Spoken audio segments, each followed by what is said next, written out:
Gamers, today it's time to talk about LYNX, the third Landau sibling that I had no clue even existed. I'm honest, I had no clue she even existed, and when I saw her for the first time, I thought she was just some random girl in the snow. But she is a Landau sister, so what does that mean? She is going to be cracked, obviously. Gigapard, Gigaserval, and now GigaLynx in the game, baby. Let's go. But really, in today's video, what we're talking about is everything you're going to need to build your Lynx. This is going to go over all the materials you're going to need to actually build her from level 1 to level 80 and everything you need in between, and on top of that, her best light cones in gear as well. Also, if you plan on pulling for Xuan, I also have a guide out for Xuan as well. If you want to check that video out, the video is already out on the channel. I'll probably leave a link to it in the description down below. So first, what I want to talk about before hopping into the materials you need to build her is to kind of give you guys a brief rundown of what LYNX actually does, because you might not want to build her, you might not know what she does, you might not know how good she is. Well, first of all, she's the second 4-star healer we have in the game. The only other 4-star healer we have right now is Natasha. So very cool. This will help out a lot of free-to-play players' accounts a lot just by pulling on her and getting her as a 4-star. But that's not the only thing, right? If she was just a 4-star healer, she's not a must pull, right? Because we do get a free Natasha. The reason why she's a must pull is because of her kit. Alright, so as far as what her skill does is she's going to be targeting one ally, and then she'll be increasing their max HP by a certain percentage. On top of this, if the character is a preservation or destruction type character, it will be increasing the aggro rate for that character. And then finally, after that, she will be using her survival response, which we'll get into in a second here. Basically, it gives you HP every single turn. And now, hopping into her ultimate, which is probably the biggest thing with her kit, it's a 100 energy cost, so it's a super low energy cost. You can farm this really quick, or you can get the ultimate back really quick, right?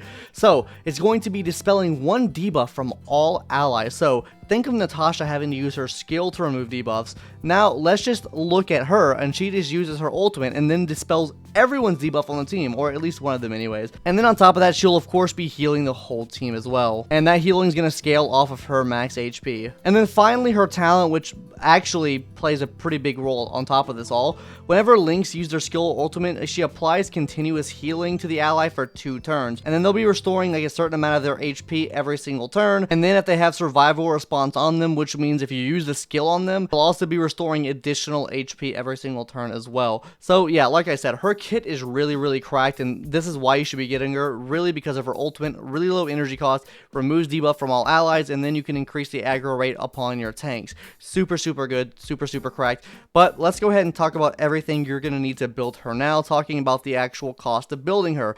And that's going to be a lot of money, surely, right? No, not really, actually. I mean, it's 3 million gold if you want to max her out from level 1 to level 80 and then get all traces up to max level. But let's be honest here, you're probably not going to be leveling up the normal attack all the way or anything at all. So this will save you on a bit of coin here. I don't know the exact number on this, but it'll save you some coin, right? Surely, right? As far as the amount of XP you're going to need for her, you're going to need the same amount as you would for any 5-star character. That's going to be 290 of these purple books here. I mean, this is pretty normal across every character. You know what it takes to build these characters up. If you're pulling for Xuan and LYNX, then you better get to farming right away, bucko, because you're going to be farming for the next 2 weeks if you don't have any right now. Of course, if you have the battle pass, this will help. I'm not recommending to buy it, but it definitely helps in leveling up a character. It basically guarantees one character from level 1 to level 80, so that is a good option if you have that already, right? Now, talking about what you're going to need to actually ascend the levels, you're going to need the ascension materials from the new monkey boss. After you face this monkey boss, you'll be needing 50 of these new materials here, and then you'll be needing 12 of the Fantilia boss materials to actually level up her traces and stuff like that, her big nodes, everything like that. That's what you're going to need. Now, as far as her traces go, to absolutely max everything out, you're going to need 105 of the big flowers, 54 of the medium flowers, and 12 of the small flowers. Now, hopping into her smaller traces, I don't know what they're called. I'll show them here on screen now. You're going to need 42 of the big ones, 42 of the medium ones, and 28 of the small ones.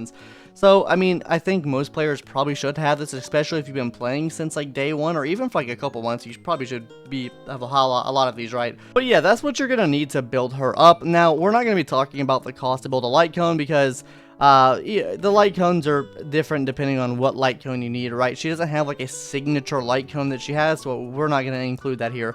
But while we're on the subject of light cones, let's talk about what her best light cones are. And hopping into what her best in slot light cone is, it's going to be the Bailu signature light cone. This is absolutely just cracked for. It's going to be increasing the wearer's max HP, which everything in her kit scales off of max HP. It's also going to be increasing the outgoing healing that they're doing. And then on top of this, it'll be doing damage to the enemy based off of that outgoing healing amount that you have on them.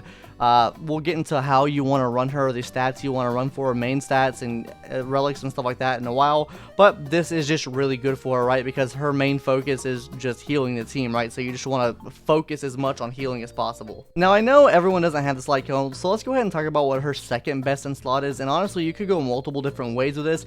You could either go with like something like post-op conversation if you have it like high super imposition, or even if you don't, right. The extra energy regeneration rate on this is really clutch. You'll be getting your ultimate and farming that ultimate back up really quick, but what I think to be her best in slot is probably perfect timing. The reason I say perfect timing is because this will play into the relic sets that we're going to want to run on her.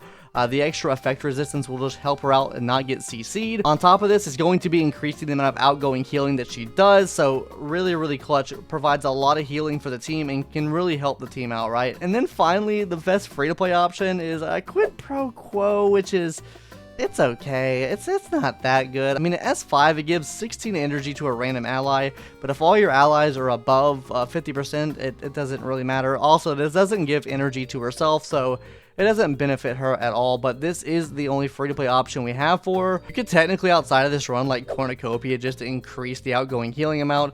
It really depends, and it's up to you on what you think is better to run. Either Cornucopia or Quid Pro Quo is what I would recommend for a free-to-play option. Now that's out of the way, though, let's go ahead and talk about the gear for Lynx, or what you would be wanting to run for gear on Lynx. And there are two trains of thought that I think that you should run on Lynx anyways.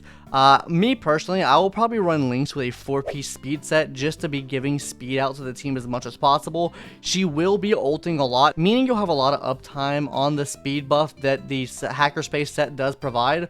So that's why I'm running the speed set. Also, it'll just help her reach her 134 speed threshold as well.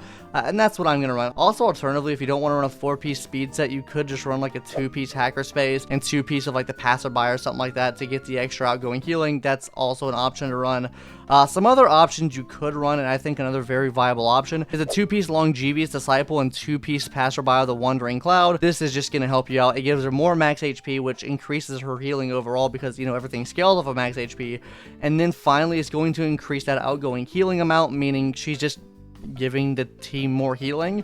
So yeah, also really good too. Now, if you're running a team with Danny on it, with Lynx on the team, I think it would probably be really good to go 4-piece Passerby of the Wandering Cloud just to get that extra skill point in there, but it's not absolutely necessary. Now, hopping into those planar sets here, that's why I was bringing up the perfect timing light cone earlier, is because her best in slot here is going to be Broken Keel in most circumstances, because at 30% effect resistance, you are going to be getting an extra crit damage buff to the whole team, and in most teams, the crit damage buff is just going to be better than the attack buff that Ageless provides, but in some teams, in some circumstances, Ageless could be the better option, especially if you're not that far into the game, and you're only really farming World 3, because, I mean, you can use Space Station and Ageless on just about everyone in the game and be completely fine, right? So, I mean, as a budget option, you could run Ageless. It'll increase our max HP, which increases our healing, but I do recommend using Broken Keel over this one. Now, as far as what you're going to be wanting to run in the boots would be speed boots. Just run speed boots. I mean, you can go HP % here, but speed boots overall, just make her go faster,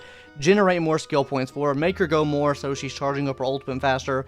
This is what I would recommend here. For the chest plate, guys, just run outgoing healing boost or HP %. Outgoing healing boost would be better just because it's increasing her healing more rather than her HP, but you could go HP if that's the last resort. You will get more healing out of the outgoing healing boost, though. Hopping into the rope, I would recommend energy regen rope just so you're getting that ultimate back up as fast as possible and you're able to keep proccing it off and removing debuffs from the whole team and not just one ally. Also, this will grant continuous healing on all allies as well, which is kind of like what Bailu does with her ultimate, so really good, really clutch there. Sorry Bailu, Giga Lynx has surpassed you. May your cute dragon tail and Vidyhadra bloodline that's not even a Vidyhadra, anyways, may it rest in peace because you're not going to be meta anymore, I'm so sorry. And then finally for this sphere, guys, just run an HP percent sphere. This is, I mean, it gives you just more max HP. There's nothing really else you would want to run here. You run her exactly how you would think to run her. Pretty sweet, pretty simple, right? Hopping into some of those substats now. For the substats, obviously you're aiming for HP percentage, flat HP. You're also aiming for effect resistance as well, especially if you're trying to get that broken keel buff off. You want at least 30%. The set does give you 10%, so you're looking for 20%. If you're running perfect timing at S1, you will need I think 2 or 3% of it, but if you're not, you're going to need 20% of this effect resistance. And then finally, defense percentage, just to keep her alive a bit longer. You're probably going to be trying to aim around 4 to 5k HP with 1,000 defense. That's probably what I would recommend running, so she's just not getting absolutely mollywopped every time she enters the battle. But yeah, gamers, that's really about all you're going to need for your links. If you think my guide here is copium, let me know in the comments below. We're also doing a giveaway for Xuan. If you want to enter that, just subscribe to the YouTube and join the Discord, because yeah, you might get a links in those summons as well while I'm pulling for your Xuan, right? Anyways, gamers, that's going to do it for today's video. Hope you enjoyed. If you haven't already, watch the Xuan build guide if you're pulling for Xuan, and we'll have more build guides when these banners come out. Anyways, gamers, I've said gamers a lot. Bye, gamers. Why do I keep saying it? Anyways, bye!